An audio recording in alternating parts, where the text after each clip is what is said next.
Ushawahi kujiuliza ni lugha gani ya program ni bora kuanza nayo mwaka huu? Ni kama kuchagua njia ya kwanza ya safari ndefu. Ukikosea mwanzo, unaweza kuchoka mapema au kupotea kabisa. Lakini usijali.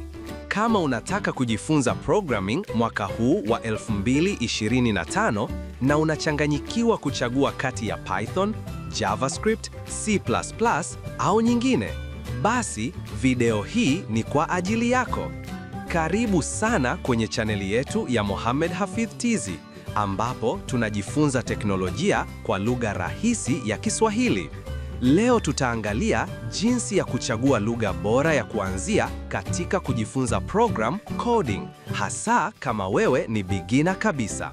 Tutagusa sababu zinazopaswa kuzingatiwa, faida za kila lugha maarufu, na nitakupatia mapendekezo bora kabisa ya mwaka huu 2025.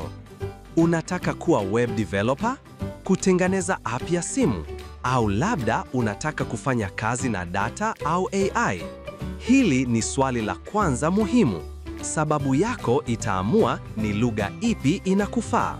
Mfano, kama unataka kutengeneza website, JavaScript ni bora. Kama unataka kufanya AI au data science, Python ni chaguo bora. Kama unalenga games au software nzito, C++ au C# zinafaa. Kwa wanaoanza, usianze na lugha ngumu. Lugha kama Python ina muundo rahisi kama Kiingereza. Kwa mfano, print, hello, dunia. Hii ni statement kamili ya kudisplay maneno kwenye skrini. Unaonaje? Rahisi, si ndio?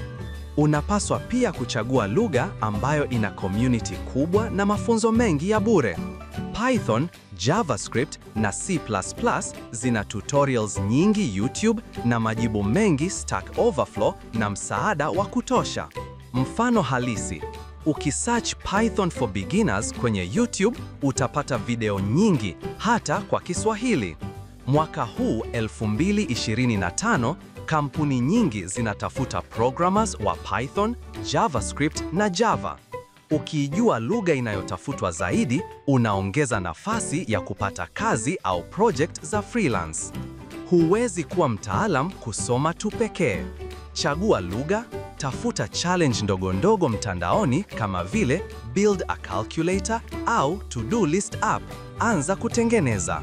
Kwa kifupi, kabla ya kuchagua lugha ya program unayotaka kujifunza, anza na kujiulize unataka kufanya nini kwa kutumia coding. Kisha chagua lugha rahisi kama Python au JavaScript. Na hakikisha kuna tutorials nyingi zitakazoweza kukusaidia kujifunza.